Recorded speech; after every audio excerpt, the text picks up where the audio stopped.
नमस्ते और MDNY योग पॉडकास्ट के एपिसोड 7 में आपका स्वागत है। मैं हूं मधु खुराना, योग थेरेपिस्ट MDNY, और आज हम आपके लिए लेकर आए हैं एक विशेष प्रस्तुति, योग बंधन। यह कार्यक्रम अंतर्राष्ट्रीय योग दिवस के पूर्व आयोजित 10 प्रमुख आयोजनों में से एक है। 11वां अंतर्राष्ट्रीय योग दिवस इस वर्ष 21 जून को मनाया जाएगा।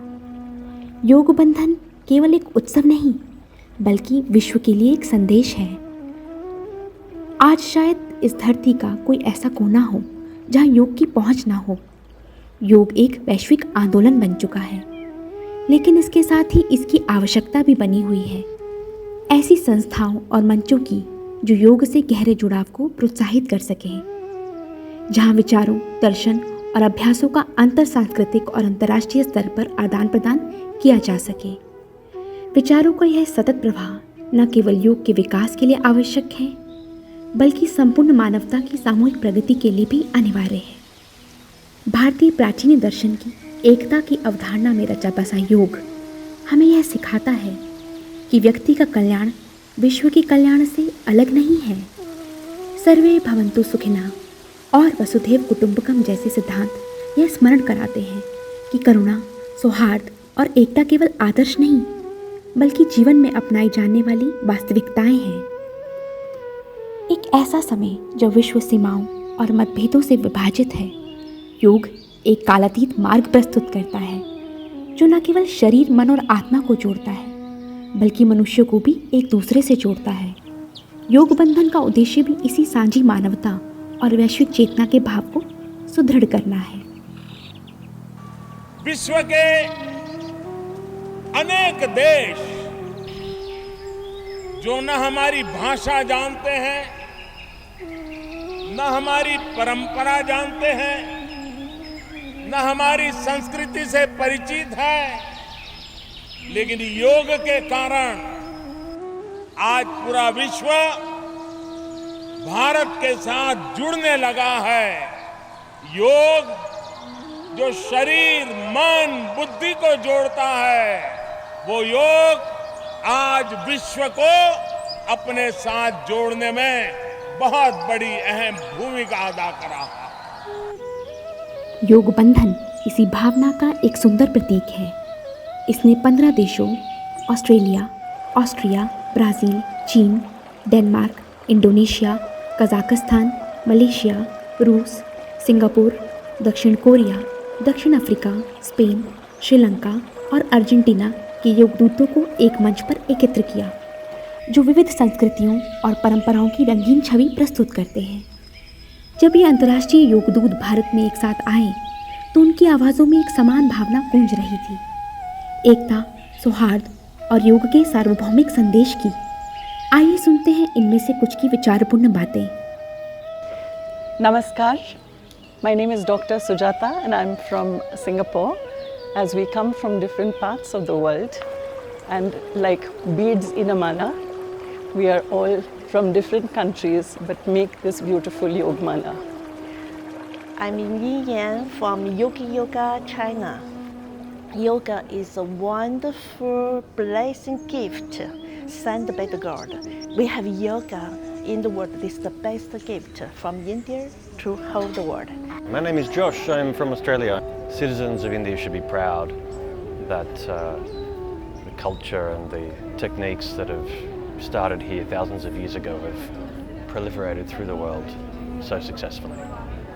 My name is Mai. I'm from Denmark. So it's bringing all of this together, and that's what the world needs right now, and I feel so honored to be part of this. My name is Rocio. I'm from Argentina.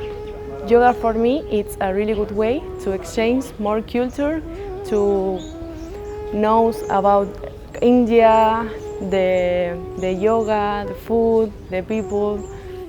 My name is Gopala. I represent Spain. And yoga for me is prem, love. Yoga for me is ahimsa, non-violence. And yoga for me is peace. यह वैश्विक पहल विदेश मंत्रालय और भारतीय सांस्कृतिक संबंध परिषद ICCR के संयुक्त प्रयासों से संभव हो सकी, जिन्होंने अंतर्राष्ट्रीय सहभागिता को सुगम बनाने में महत्वपूर्ण भूमिका निभाई। पिछले कुछ हफ्तों में योग बंधन ने 4 महाद्वीपों तक अपनी प्रभावशाली पहुंच बनाई, जहां ऑनलाइन और ऑफलाइन कार्यक्रमों की एक सशक्त श्रृंखला के माध्यम से 2200 से अधिक प्रतिभागियों की सक्रिय भागीदारी हुई। प्रशांत द्वीप समूह में दीनदयाल उपाध्याय गोरखपुर विश्वविद्यालय और यूनिवर्सिटी ऑफ साउथ पैसिफिक ने एक वर्चुअल सत्र आयोजित किया, जिसने 12 देशों को एक मंच पर जोड़ा। वहीं फिजी नेशनल यूनिवर्सिटी द्वारा आयोजित सहज योग ध्यान का एक सत्र गहराई से शांत और आत्मिक अनुभव प्रदान करने वाला रहा। यह पूरी यात्रा विस्तार में वैश्विक और भाव में अत्यंत सार्थक रही। नेपाल में त्रिभुवन विश्वविद्यालय ने माइंडफुलनेस और भावनात्मक सशक्तता पर मंथन करते हुए विचारशील प्रतिभाओं को एक मंच पर एकत्र किया। वहीं थाईलैंड की चुलालोंगकॉन यूनिवर्सिटी ने दीनदयाल उपाध्याय गोरखपुर विश्वविद्यालय के साथ मिलकर सीमा पार एक संयुक्त वेलनेस सत्र का आयोजन किया। मलेशिया में मैट एंड बियॉन्ड योगा ने पौंडीचेरी स्थित ISCM के साथ मिलकर समावेशिता पर केंद्रित एक भव्य सत्र का आयोजन किया, जिसमें 500 से अधिक प्रतिभागियों ने उत्साहपूर्वक भाग लिया। वहीं दूसरी ओर वियतनाम के समुद्री तटों पर नवयोग सर्वोदय सेवा समिति और SKM योग द्वारा आयोजित बीच योग उत्सव ने ऊर्जा और उल्लास का संचार किया। NSHM और इंडियन योगा एसोसिएशन द्वारा आयोजित एक वैश्विक संगोष्ठी ने भारत और अमेरिका के विचारशील आवाज़ों को एक साझा मंच पर जोड़ते हुए योग के अंतर्राष्ट्रीय स्वरूप को उजागर किया। वहीं पूरे अभियान के दौरान पौंडीचेरी स्थित ISCM ने योग की सतत विकास में भूमिका पर केंद्रित कई शैक्षणिक सत्रों का प्रभावशाली नेतृत्व किया, जो ज्ञानवर्धक और दूरदृष्टि से परिपूर्ण रहे। इन आयोजनों ने जन जन के संवाद और संस्थागत साझेदारियों के माध्यम से योग के प्रसार में भारत की अग्रणी भूमिका को दर्शाया। इससे यह सशक्त संदेश सामने आया, योग केवल अभ्यास नहीं बल्कि एक सेतु है जो मन, संस्कृति और राष्ट्रों को जोड़ता है। हर वर्ष अंतर्राष्ट्रीय योग दिवस एक विशिष्ट थीम के साथ मनाया जाता है, जो योग की सार्वभौमिक प्रासंगिकता को दर्शाता है।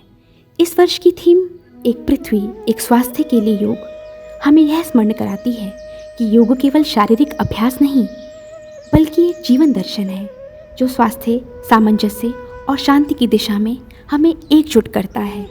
और अब सबकी निगाहें विशाखापट्टनम पर टिकी हैं, जहां 21 जून को मुख्य आयोजन योग संगम का आयोजन होने जा रहा है।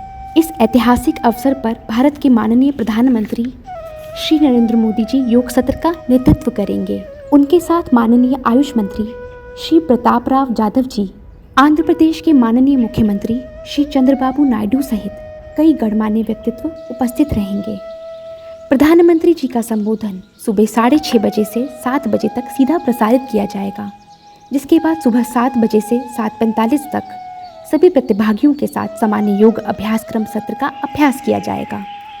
इस सामूहिक सत्र में माननीय प्रधानमंत्री जी स्वयं 5 लाख से अधिक प्रतिभागियों के साथ योग करेंगे, जो एक अभूतपूर्व दृश्य होगा। लेकिन योग का यह अद्भुत प्रदर्शन यहीं समाप्त नहीं होता। भारत ही नहीं, पूरी दुनिया में करोड़ों योग साधक और उत्साही जन एक साथ इस पहल से जुड़ते हैं।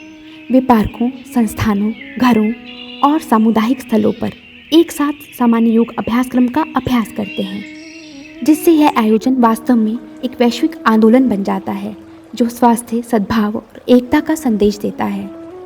पूरा कार्यक्रम दूरदर्शन, आकाशवाणी और भारत सरकार के सभी आधिकारिक डिजिटल प्लेटफॉर्म्स पर सीधा प्रसारित किया जाएगा, जिससे योग की ऊर्जा और भावना करोड़ों लोगों तक पहुंचेगी, भारत में ही नहीं बल्कि पूरे विश्व में।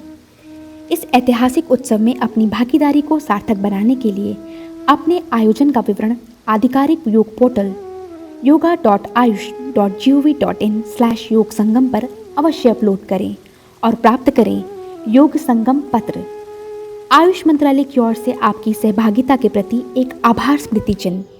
अब जब हम इस संदेश को पूर्णता की ओर ले जा रहे हैं, तो आइए योग के उस गहन अर्थ पर मनन करें, जो केवल शारीरिक अभ्यास नहीं बल्कि मानवता की आत्मा से संवाद करता है, जैसा कि हमारे माननीय प्रधानमंत्री श्री नरेंद्र मोदी जी ने कहा है। सर्वे भवन्तु सुखिनः, सर्वे सन्तु निरामया। May everyone be happy May everyone be healthy. MDNY योग पॉडकास्ट के इस विशेष एपिसोड में हमारे साथ जुड़ने के लिए आपका हार्दिक आभार। जैसे जैसे हम अंतर्राष्ट्रीय योग दिवस के समीप पहुंच रहे हैं, आइए हम योग बंधन के इस सार गर्भित संदेश को आगे बढ़ाएं। योग के माध्यम से हम एक अधिक जुड़ी हुई, संवेदनशील और समरस दुनिया की रचना कर सकते हैं। फिर मिलेंगे। नमस्ते।